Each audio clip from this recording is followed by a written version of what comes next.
اگر آپ کی ساری فکر، ساری محنت اور پوری زندگی صرف دنیا کے لیے ہے تو نبی صلی اللہ علیہ وسلم کے ان الفاظ کو سنیں، جس میں آپ صلی اللہ علیہ وسلم نے فرمایا من کانت الدنیا ہمہ، جس کی ساری فکر صرف دنیا ہو، فرق اللہ علیہ امرا، اللہ تعالیٰ اس کے تمام معاملات کو بکھیر دیتا ہے، وجعل فقرہ بین عینی، اور فقر اور غریبی اس کی آنکھوں کے سامنے رکھ دیتا ہے، ولم یأتی من الدنیا الا ما کتب له، اور دنیا سے اسے صرف وہی ملتا ہے جو اللہ تعالیٰ نے اس کے لیے لکھ لیا ہے۔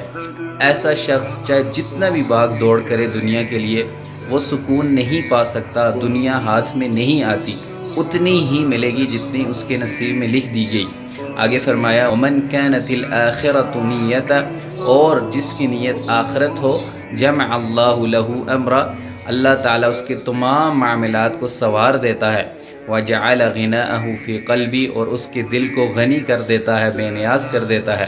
وآتاہ الدنیا وہی راغمہ، اور دنیا خود اس کے قدموں میں آتی ہے ذلیل ہو کر۔ تو فیصلہ آپ کے ہاتھ میں ہے،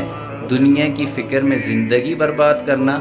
یا آخرت کی نیت سے دنیا و آخرت دونوں سنوار لینا۔ آخرت کی نیت، دنیا کی حقیقت اور سکون قلب، سب کچھ نبی صلی اللہ علیہ وسلم کے راستے میں ہے۔